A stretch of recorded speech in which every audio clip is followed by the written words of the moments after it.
Good morning, everyone. This is Marty coming at you once again with my view.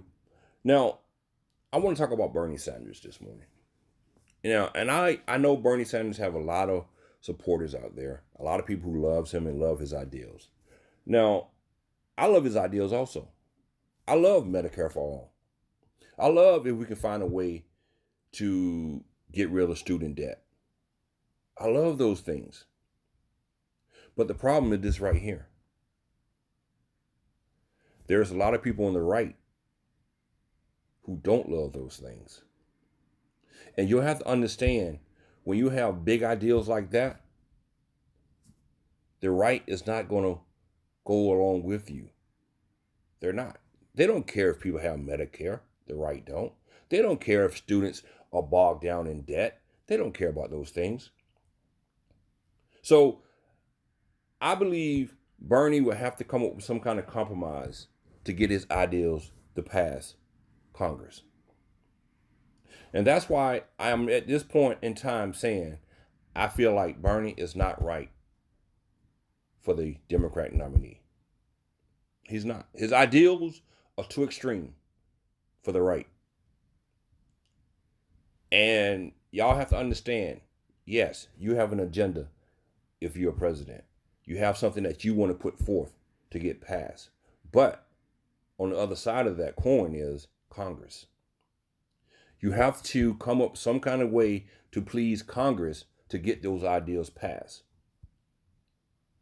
And with Bernie Sanders and Medicare for all and trying to get rid of student debt, that's too extreme for the right. The only way Bernie can get his agenda done, the Democrats have control the House and the Senate. That's the only way.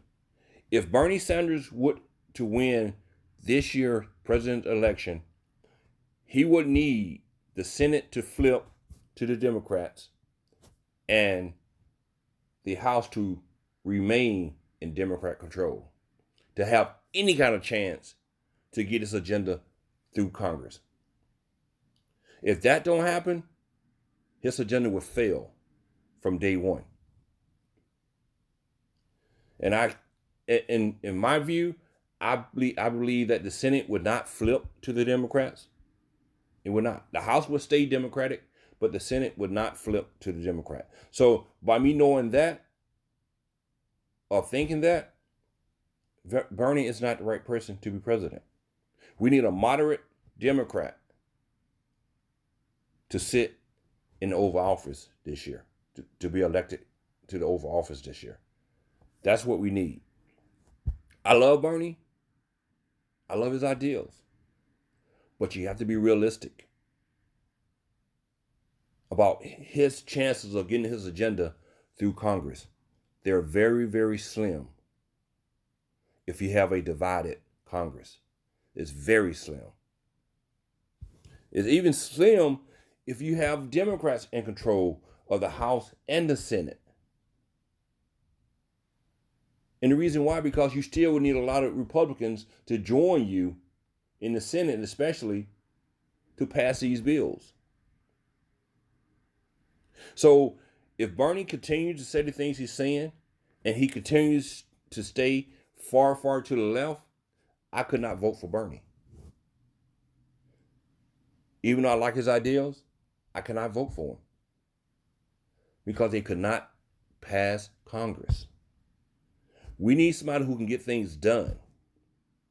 We need somebody who can go compromise. Now, that's what Bernie should be talking about. Finding a way to compromise to get his ideals passed. But he's not talking about that.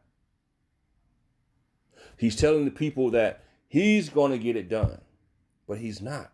Because it takes more than just him to get it done.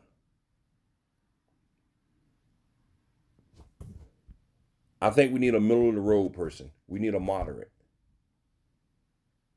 We need somebody with realistic expectations when they get into office.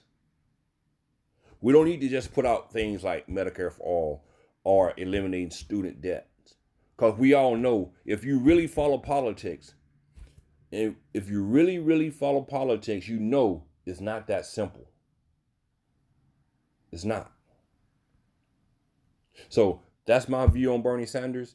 That's my view on who we should elect as the Democratic nominee. It should be a moderate, someone who can get bipartisan votes in Congress to pass bills and laws.